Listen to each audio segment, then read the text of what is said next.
So, Biomutant.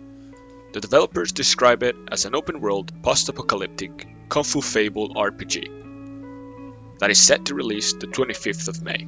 Before I get into what I expect from this game, here's a quick introduction to what we know. First, it's an open-world game where the story focuses around a dying tree of life and 6 tribes that have different intentions.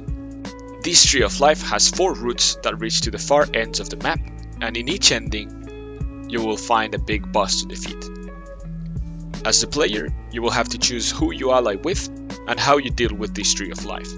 The game will feature a moral meter that will not only change how the tribes look at you, but also how the story progresses.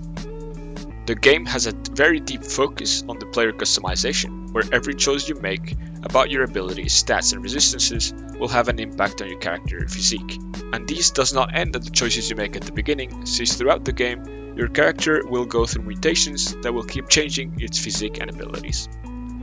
This is coupled with a deep crafting system that, from what they said, will allow you to mix and match parts into millions of combinations.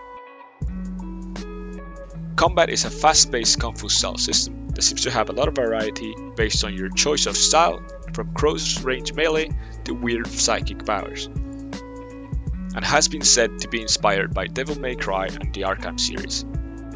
The game will also feature a wide range of vehicles and movement abilities, from horse-type mounts and gliders to underwater combat vehicles, mechs and others. Alright, so Biomutant. So the first thing that really attracted me when I saw this game, the first images and trailers, was like the style that it has.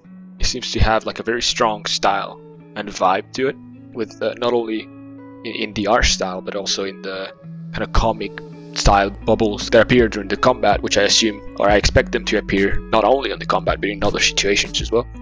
And this style I really expect and hope that it's going to be present and visible in the whole aspects of the game.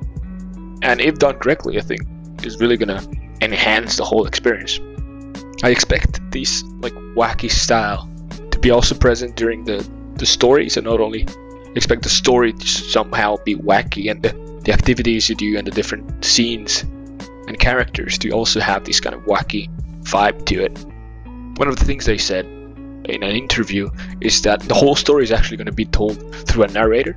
So the only person that will be talking, the only voice that you'll be hearing or understanding at least, is the narrator, because apparently not even the NPCs. So the NPCs will be talking, but would be mostly talking gibberish, and the narrator will be the one translating to you what the NPCs are saying. I think that can give a very nice dynamic, as well as I definitely imagine this narrator to have some type of Deadpool vibe, some kind of omnipresent narrator that could potentially also break the fourth wall, and it would really fit this kind of wacky style with it. Then when I see the world and how it seems like it's going to be made, I am quickly reminded of Breath of the Wild.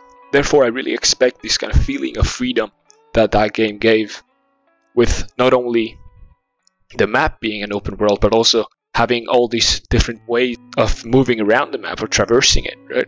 And in this game specifically, it also seems to have an interesting focus on this, where they seem to have so many different vehicles. So not only land vehicles, but also water vehicles and air vehicles.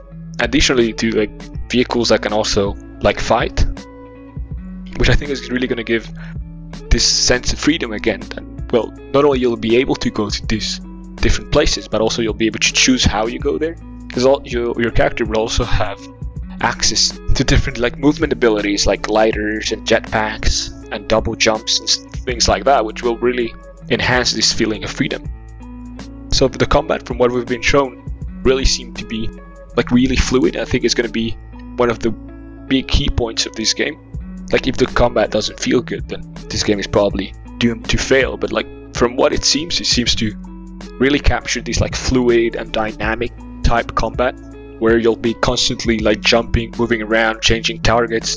And then they mentioned that it's inspired by the Arkham series, so I really expect a system with a kind of like a finisher or like parry system that you can find in those games that are very, very satisfying to chain around the enemies. And then this game has the addition of being super wacky and having all these weird abilities, especially like the psychic abilities. I feel like that's really going to give a lot of potential for builds and a lot of potential for creativity of the players, of like choosing these different abilities to kind of chain them together and see one type of character they can make. Which the other thing is, you are going to be choosing a class and a race at the beginning of the game, but apparently the only thing that it changes is like base stats and your starting weapons and armor. So, but it seems like you'll be able to actually change all of that throughout the game. So not only the stats, you'll be able to mutate and learn from other masters, which has this kind of really strong focus on the actual physique of the character itself, right? If you learn some new technique or ability that will increase your stats, then it's going to actually change your physique as well. And mutations that might make you resistant to fire might make you, well, lose some fur or visibly be more protected to heat. This will really tie with this kind of wacky thing. And the same thing will happen with the weapons and the crafting. So the crafting, apparently there's going to be millions of combinations, and they showed in some of the videos like possibilities of being able to make weapon out of a toothbrush and things like that, like an oversized toothbrush. So what I really expect from this game is this kind of feeling of really being able to tweak from like the minimum, from like very small details, your build and your thing, which not everyone is going to go to that far. I probably won't, but it's going to really feel like a constant changing character. You'll be constantly changing your abilities, and not only you'll be actually changing your character, but also like earning new mounts and earning new vehicles that would potentially also allow you to fight with. And it seems like this game is also going towards enabling players' choices. In every situation, every moment, you'll have so many choices that you can take. So not only by the simple fact that it's an open world, you'll be able to choose in what direction you go, what's your next step.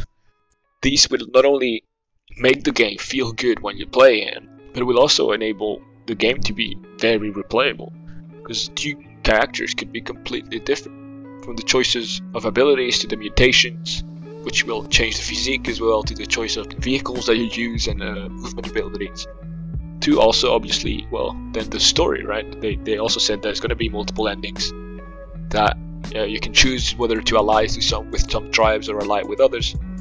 That it seems like it's going to be a very good game in terms of replayability. All of these really makes me look forward to the release of this game, the 25th of May. And I really hope that my expectations are going to be met, or hopefully that I'm going to be even more impressed than what I expect of the game. And I might even do a video once I play it for a bit. So that's it for me. Thank you all for watching, and see you next time.